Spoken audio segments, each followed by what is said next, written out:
Özünü təsdiq formasını tapmaq müşkül işdir. Ağıllı, düşünən tamaşaçı və ya izləyici çox tələbkardır. Efir ciddi, sosial media isə daha qəddar güzgüdür. Cizmin və xislətin çılpaqlığı ilə ortaya çıxır. Güzlətmək mümkünsüz. Axşam.az xəbər verir ki, bu sözləri aparıcı Rövşanı Ağac Həfqizi sosial şəbəkədə yazıb. Aparıcı efirdə saxta görüntü nümayiş etdirənlərə səslənib. Yalanı sevməz tamaşaçı. Mələk obrazı, əxlaq keşikçisi, namus maskası, rəngləri qarışıq ailə tablosu, papağı cibində ər görüntüsü və ya ərin maketləşmiş, teatrallaşmış miskin baxışları. Saxlayın özünüzə, bizə sırımayın.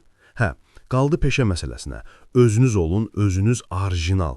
Beyin, bilik, ağıl, istedad və ən vacib səmimiyyətinizlə. Plagiat yaramaz.